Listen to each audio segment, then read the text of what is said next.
Les aventures de Gaspard, Joséphine et Yasmine.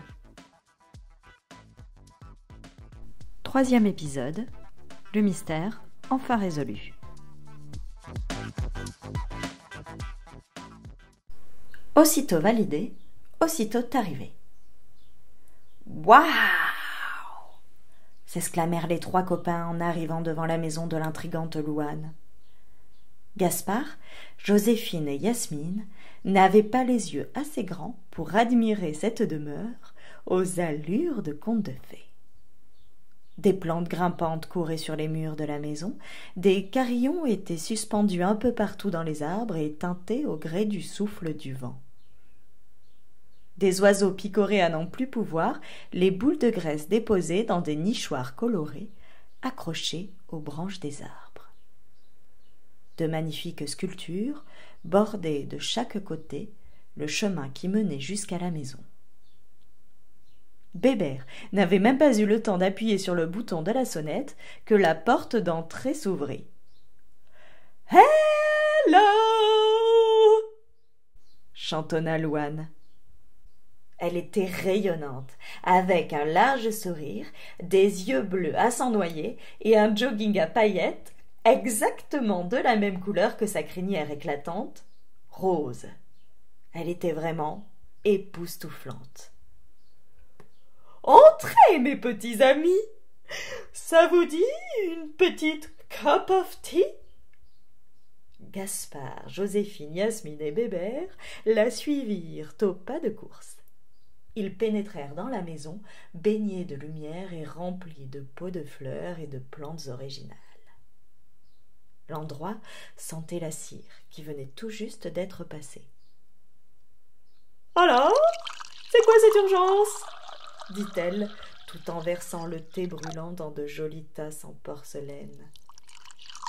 Sans dire un mot, Joséphine sortit de la boîte le petit oiseau qui, comme à son habitude, lança un cri perçant. Louane le regarda, en silence. Bizarrement, son sourire avait laissé place à un air très sérieux. À présent, ses sourcils étaient froncés et sa bouche pincée.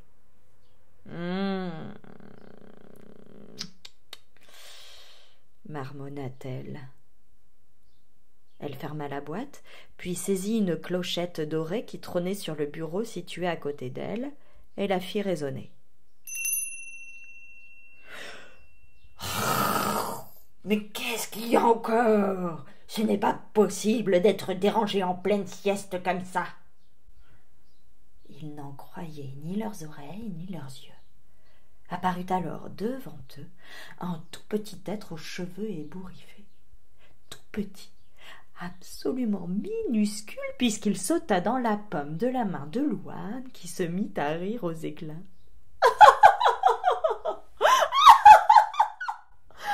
Mais alors, vraiment, toi, tu es toujours d'un mauvais poil, hein? Laisse mes poils tranquilles, tu veux bien? Grogna la petite chose. Je vous présente Lunetto, c'est tout, de la famille des minuscules génies à lunettes. Gaspard se pinça. Non, il ne rêvait pas. Lunetto est grognon, car on a fêté ses 1000 ans hier. Mais sachez que ça ne se voit absolument pas. Mon Lunetto, c'est tout, tu es tout simplement splendide. Oh bah oui, ah bah ça c'est évident. Mais j'espère que Louane, tu ne me déranges pas pour ces vérités.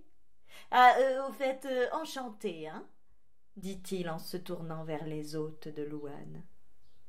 Si vous aviez pu voir la tête de Gaspard, de Joséphine et de Yasmine, ils étaient encore bouche bée, tellement ils n'arrivaient pas à y croire. « Eh bien, les enfants, ressaisissez-vous. Lunetto c'est tout va finir par croire qu'il est exceptionnel. » leur lança Louane. « Alors, enfin, pourquoi me dérangez-vous » demanda Lunetto c'est tout. Louane prit la boîte et l'ouvrit à nouveau. Le cri de l'oiseau aux 1000 couleurs fit sursauter Lunetos et tout, qui s'arrêta tout net. Il ne disait plus rien, et des larmes montaient dans ses yeux. Il esquissa un très léger sourire et dit d'une voix douce et remplie d'émotion: « Ce n'est pas possible, un père au ciel !»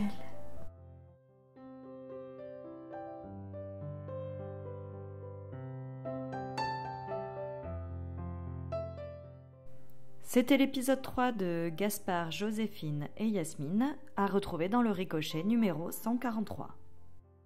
Cet épisode a été produit par la Fédération nationale de l'action catholique des enfants, réalisé par Marie-Julie Subervie, mise en musique par Mathieu Momela et illustré par Léa B. et Wissinart. Participez aux prochains épisodes en inventant un personnage que nos 3 héros vont rencontrer et qui va les aider dans leur quête.